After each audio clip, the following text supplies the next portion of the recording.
सहयोग रहेगा। राजीववादियों की ओर से निरंतर हम आपको ये आश्वासन देते हैं, हमारे जितने भाई हैं भारतवर्ष में और जितने लोगों तक हमारा माध्यम है, वो इसके लिए इस विषय पर, जो मेडिकल माफिया जगत का जितना विषय है, इस पर पूर्ण रूप से आपके साथ निष्ठा के साथ लगा रहेगा। आपसे ये जानना चाहता हूं, आपने राजीव भाई को कब से सुना था?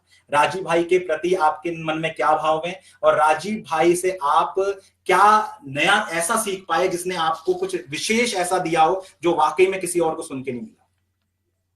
देखिए, राजीव भाई को सुने हुए मुझे लगता है 10 साल से ऊपर हो गए हैं, 10-12 साल हो गए।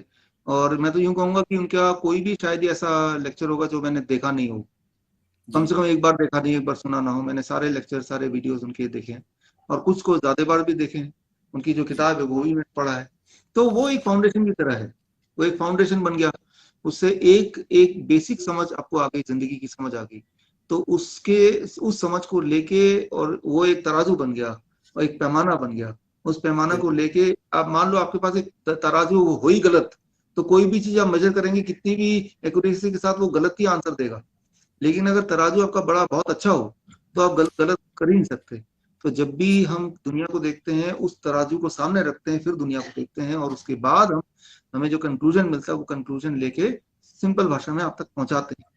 तो जो भी अभी तक आपने पिछले कुछ समय में सुना, तो उसमें कहीं ना कहीं उनकी परछाई आपको इसीलिए दिखती है क्योंकि वो तराजू उनका है, उनका दिया हुआ तराजू है, वो एक पैमाना उनका दिया हुआ पैमाना है। और वो सिर्फ मेरे लिए ट्रू नहीं है, मेरे ख्याल से आपके लिए भी, विकास जी, या फिर जो लोग मुझे देख रहे हैं, सुन रहे हैं इस वक्त, उनके लिए भी ट्रू है।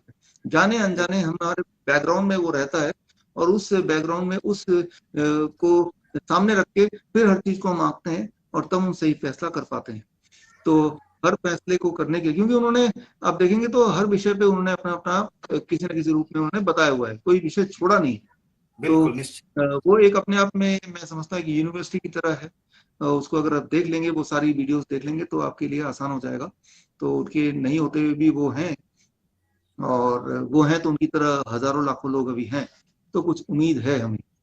बिल्कुल बिल्कुल निश्चित बात है। राजीव भाई की जो कमी है, जो उनकी शहादत, उनका बलिदान है, उसका कोई विकल्प नहीं हो सकता। लेकिन जब भी अगर उनके इतने ज्यादा विषय, उन विषयों के बीच में जो एक विषय हमने उनका कभी मेडिकल माफिया में सुना था, उसमें जो कार्य डॉक्टर विश्वरूप रॉय चौधरी जी ने किया, निश्चित डॉक्टर विश्वरूप रॉय चौधरी वो नाम है, मैं आप सभी को बताना चाहता हूं, जिनके आह्वान के बाद, जिनके बोलने के बाद, इस जागृति की लहर के बाद इस देश में डॉक्टरों की फौज खड़ी हो गई। और उनके पीछे कदम से कदम मिलाते हुए, पैनल में चलते हुए, फिर धीमे धीमे डॉक्टर तरुण कोठारी, डॉक्टर विलास जगदले, ऐसे अनेकों नाम हैं, डॉक्टर वो खड़े होते चले गए एक टीम की तरह, और देश में एक ऐसी लहर खड़ी कर दी कि आज आप कहीं भी बात करते हैं चर्चा की, और अगर ये ईमानदारी से पूछते हैं कि कौन सा व्यक्ति देश में भय और भ्रम को और इस मौत के व्यापार से दूर हटके उनको भय मुक्त बना रहा है, उनको टेंशन मुक्त बना रहा है, उनको स्वस्थ कर रहा है, उनको हंसा रहा है, उनको ऐसे जीवन की ओर ले आ रहा है जहां से वो मनोवैज्ञानिक रूप में, मानसिक रूप में स्वस्थ हो रहे हैं। क्योंकि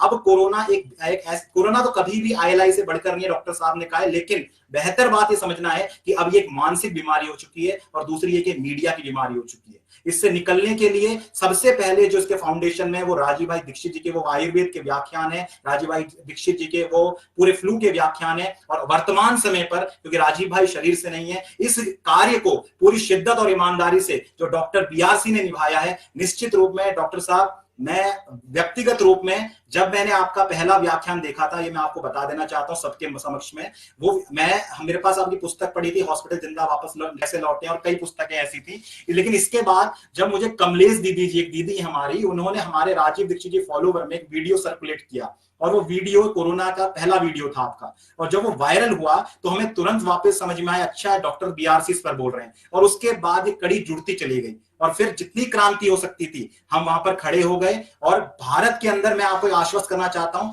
राजीव भाई के समर्थक वो जिंदा कौम है, ये वो जिंदा लोग हैं जो अगर व्यक्तिगत रूप से, अगर किसी भी व्यक्ति का सामाजिक दायित्व में कोई भी बड़ा काम होता है, कितना भी नेक दिल का काम होता है, जैसे डॉक्टर बीआरसी आपने कर रखा है, ये लोग मर मिटने वाली कौम है। ये बहुत संकल्प और बहुत विश्वास और बहुत ईमानदारी और पवित्रता के साथ कार्य करते हैं, क्योंकि हमने बस सिद्धांतों के लिए कार्य करना सीखा है राजीव भाई के समर्थकों ने, और आपने इस पर बेहतर कार्य किया। इसके लिए मैं आपका अभिनंदन करता हूं, सभी के सामने आपको नमस्कार करता हूं, और आपके सुखद भविष्य के लिए आप हमेशा निरोगी रहें, मस्त रहें, और ये जितने प्रपंचकारी हैं, इनके षड्यंत्रों से, इनके खड़ता तंत्रों से आप बच के रहें, भगवान गौ माता ईश्वर की प्रेरणा से आप बचे रहेंगे और स्वस्थ रहेंगे, दीर्घायु रहेंगे और ऐसे ही कार्य करते रहें। ये हमारी शुभकामना आपके लिए। आपका बहुत बहुत धन्यवाद, आप हमारे साथ आज बने रहे। अंतिम रूप में चलते चलते कोई बात जो आप कहना चाहते हैं? मैं ये बोलना चाहता हूँ, खुश रहिए, उतना ही खुश जितना खुश आप थे 2019 में, वैसे ही खुश रहिए। और जब आप जाते हैं खुली सांसें लीजिए और जोर जोर से हंसिए, दोस्तों से कनेक्ट कीजिए, हमसे जुड़िए और मौका मिलेगा तो हम फिजिकली भी किसी दिन मिलेंगे। All the best.